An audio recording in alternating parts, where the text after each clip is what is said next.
سے لے کر آج تک ان کی کوششیں اور کاوشیں یہی ہیں کہ دین اسلام کو ختم کیا جائے، دین اسلام کو مٹایا جائے۔ وہ ان لوگوں نے حضرت بلال کے گلے میں مونج کی رسی ڈال کر گلیوں میں گھسیٹا، صحابہ کرام پر طنز کیے، ان کو تنگ کیا، ان کو مکہ کی وادی چھوڑنے پر مجبور کر دیا کیونکہ پاور میں تھے۔ لیکن اللہ پاک جل شانہ نے پھر اسلام کو پاور دی، پھر اسلام کو قوت دی۔ پھر وہ وقت آیا، رب نے فرمایا محبوب نکلو ان کے مقابلے میں۔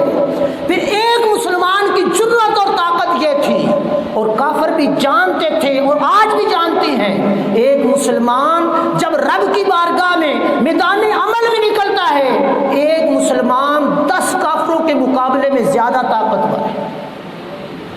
ایک مسلمان 10 کافروں کے مقابلے میں زیادہ طاقتور ہے، تو لڑنے کی جرت نہ تھی۔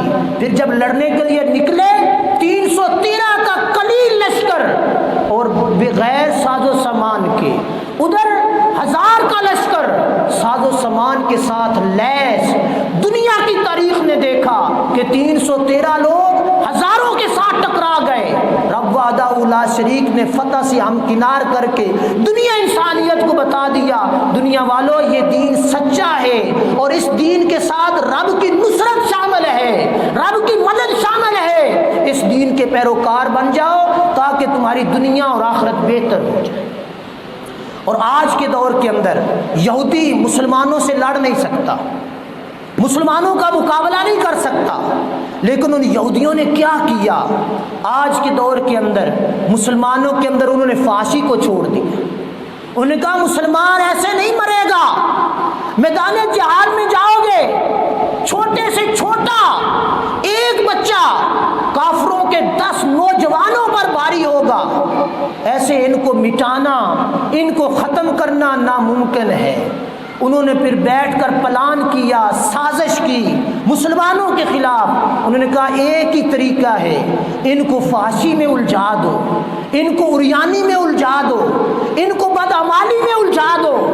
اور آج بھی میں کل یا پرسوں صبح عرض کر چکا ہوں، آج بھی کافر ڈرتا ہے، یہودی مسلمان سے ڈرتا ہے۔ جس دن جتنے جمعہ کے روز مسجد میں نمازی نماز پڑھنے کے لیے آتی ہیں، اتنے نمازی اگر فجر کی نماز میں مسجد میں جمع ہو گئے ہر مسجد کے اندر، تو پھر کیا کفر کہتا ہے ہم مٹ جائیں گے، اسلام غالب ہو جائے گا۔ تو انہوں نے کیا کیا؟ انٹرنیٹ کے ذریعے ہمارے اندر فحاشی کو ڈال دیا۔ ہم لوگ ساری رات، ہمارا نوجوان سارا، ہمارے بزرگ بڑے، ہمارے گھروں کے اندر عورتیں، مرد، خواتین، ہمارے پاس رات بھر فلمیں ڈرامے دیکھنے کے لیے ٹائم ہے، جمعہ کے دن مسجد آنے کے لیے ٹائم نہیں ہے۔ ہمارے پاس 30,000 سے لے کر 2.5-4 لاکھ تک موبائل خریدنے کی حیثیت ہے، لیکن دین اسلام کی پڑھائی کے لیے قرآن خریدنے کی حیثیت نہیں ہے۔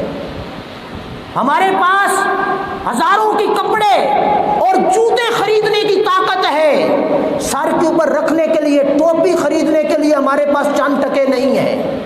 یہ ان یہودیوں کی سازش ہے۔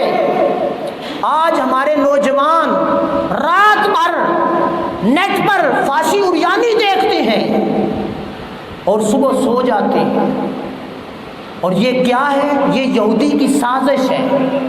مسلمان کو مٹانے کے لیے اس نے یہ سب سے بڑا ہتھیار اختیار کیا۔ آج ہمارا نوجوان رات بھر دنیا کے لیے جاگتا ہے، کہیں میلہ لگ جائے، والدین پیسے بھی دے دیتے ہیں، وقت بھی دے دیتے ہیں، مسجد میں قرآن پڑھنے کے لیے، نماز پڑھنے کے لیے والدین بھی کہتے ہیں چل ٹھیک ہے استاد نے فون کر دیا دے آج نماز دی کوئی نہیں لوڑ، ڈیرے کے طور چل۔ سمجھ آئی بات کی؟ یہ ہمارا حال ہو چکا ہے۔ جب یہ حال ہو گیا، مسلمان مسلمانی سے چلتا چلا گیا، جو دین برحق تھا اس دین کو ہماری نسوں سے نکال کے پھینک دیا گیا۔ اس دین کے مقابلے میں فحاشی عریانی نے ہمارے وجود کے اندر طاقت پا لی۔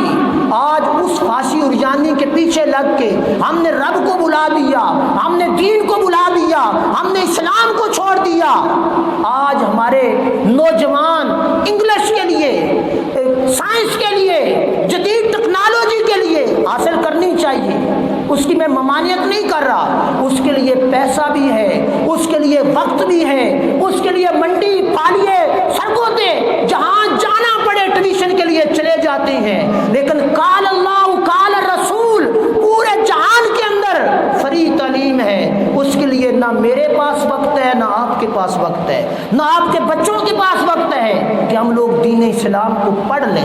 کیوں کہ دین اسلام کامیابی ہے حقیقی، اور یہ دنیا کی کامیابی ہے، اس کے پیچھے ہم لوگ لگ گئے۔ تو اس چیز کی طرف یار غور کریں، ہم مسلمان ہیں، مسلمان ہونے کے ناطے رب نے ہمیں سچا دین دیا، تو ہم نے سچے دین کو چھوڑ کر یہودیوں کے طریقے کو اختیار کر لیا۔